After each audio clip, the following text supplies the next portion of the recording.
The Eagles coming in, playing their first game at their home stadium of the season off an 8-point loss to Forest Hills Central last week. First quarter, it's Sawyer Weichers with the 6-yard touchdown run, and Byron Center had an early 6-0 lead. Then a little bit later, it's Weichers, the lefty, going to the air and finding Austin Otto, 25-yard touchdown. It was 12-0 Byron Center. But the Eagles defense steps up here. Jamarte Hogan with the strip just before the end zone. Grand Rapids Christian takes over, and the Eagles will get on the board. Ronan Russell Dixon looking for Marcellus Vandercote. Second straight game with a long touchdown catch for the senior. It was 20-6. But look at the Byron Center defense. Mason Breet, diving pick. What a win for Byron Center, rolling over Grand Rapids Christian tonight. 41-6 the final. Brett Makita called this one on ESPN Radio. And Brett, I know you and I both thought this would be a little bit closer. Byron Center's clearly good, but I got to talk quarterbacks here. We saw Will DeThrill play so well at quarterback last week for Byron Center. How about Weichers tonight?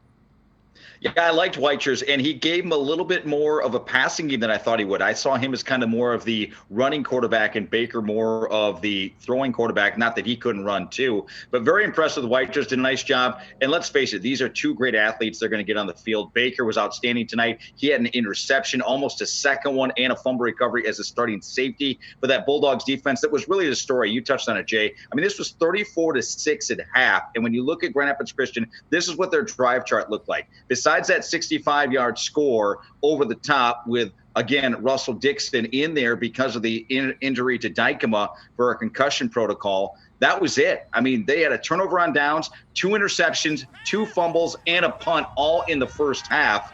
And Byron Center took advantage. Mason Breet with a couple of rushing touchdowns. Austin Rohn, who's headed to Syracuse, with a couple of rushing touchdowns.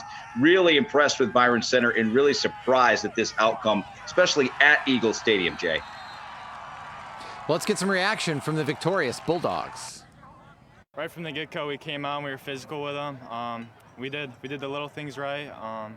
We just played as a team, and we played hard and physical. So, I mean, that's really all you got to do, just do the little things. You want to get out to a fast start right away and kind of set the tone, and we were able to do that. We were lucky to be able to do that, but I thought our kids really played hard to open up the game, including the opening kickoff. A lot of those guys played a lot of downs for us last year, maybe not as a starting role, but a lot of our kids have had the ability to play, and we've been able to do that because of that, and so that helps a little bit with depth. And yeah, that's 2 games in a row. Our defense has had a great plan.